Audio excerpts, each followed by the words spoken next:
जातीय जनगणना की व्यवस्था तो हो गई साहब, लेकिन क्या अब सुनिश्चित किया जा सकेगा कि आबादी के अनुपात और आर्थिक स्थिति के आधार पर प्रत्येक नागरिक को न्यूनतम आवश्यक सुविधाएं मिल सकें? आवास, शौचालय और 2 वक्त का भोजन, जिन्हें सरकार बुनियादी आवश्यकताओं के रूप में मान्यता देती है, इनसे कोई भी व्यक्ति केवल इसलिए वंचित ना रहे क्योंकि वह ब्राह्मण है, राजपूत है या किसी अन्य कास्ट का तथा कथित जनरल कैटेगरी में आता है या क्रीमिलियर में आता। दुर्भाग्यपूर्ण वर्तमान व्यवस्था में कई बार ऐसे लोगों को गरीबी और भूख को मान्यता नहीं दी जाती क्योंकि वो राजनीतिक दलों के वोट बैंक समीकरणों में महत्वपूर्ण नहीं समझे जाते। जनरल कैटेगरी का ठप्पा लगाकर आर्थिक रूप से कमजोर बहुत से लोगों को न केवल सरकारी सहायता से वंचित रखा जाता है बल्कि उनकी दुर्दशा और मृत्यु की खबरें भी मीडिया में स्थान नहीं पाती। अक्सर ऐसा होता है।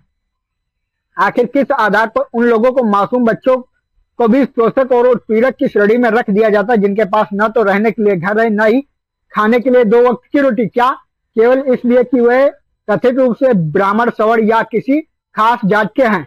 ब्राह्मणवाद को गरियाकर इस देश में कथित सर्वहारा वर्ग की राजनीति चमकती रही है और चमकती रहेगी। एक बात और, जातीय जनगणना की पैरवी करने वाले लोग जनगणना के आंकड़ों को मानेंगे अगर विभिन्न वर्गों की संख्या उनके मन के मुताबिक ना हुई, क्योंकि उनके हिसाब से तो हमें यह देश छोड़कर यूरेशिया कुछ लोगों को चले जाना चाहिए। ऐसा उन्हें लगता है कि कुछ लोग इस देश में के रहने लायक नहीं हुए, उन्हें यूरेशिया में जाना चाहिए, लटक कर मर जाना चाहिए। क्या जातीय जनगणना से सभी को समान अधिकार मिल पाएगा?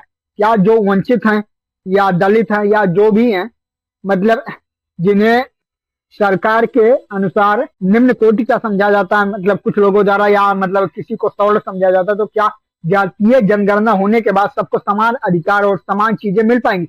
अगर ऐसा होता तो फायदा है, नहीं तो जातीय जनगणना का क्या मतलब निकलता है? इस विषय में आपकी क्या राय, कमेंट सेक्शन में अवश्य बताएं।